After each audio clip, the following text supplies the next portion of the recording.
ঘটনাস্থলে আছেন গাজীপুর প্রতিনিধি অপূর্ব রায়। সরাসরি চলে যাচ্ছি তার কাছে। অপূর্ব, ম্যানহোলে পড়ে যাওয়া নারীর কি কোনো খোঁজ মিলেছে? সেখানকার বর্তমান পরিস্থিতি আমাদের জানাবেন।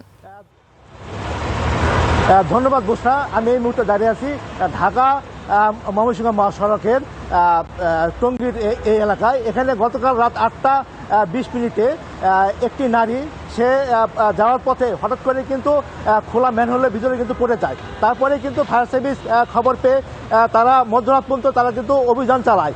অভিযানে না পেয়ে তারা রাতে কিন্তু তারা এই অভিযানটি আপাতত স্থগিত রাখে এবং আজকে সকাল 10:30 থেকে তারা কিন্তু ফায়ার সার্ভিস এই টঙ্গীর এই হুসেন মার্কেট এলাকায় তারা কিন্তু আবার অভিযান শুরু করেছে। আপনি দেখতে পাচ্ছেন আমার পিছনে কিন্তু অভিযান চলছে।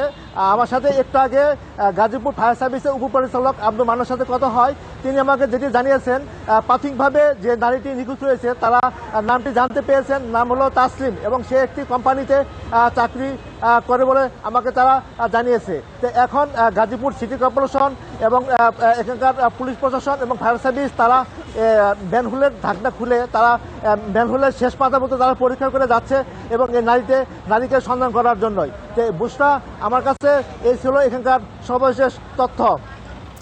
ধন্যবাদ আপনাকে।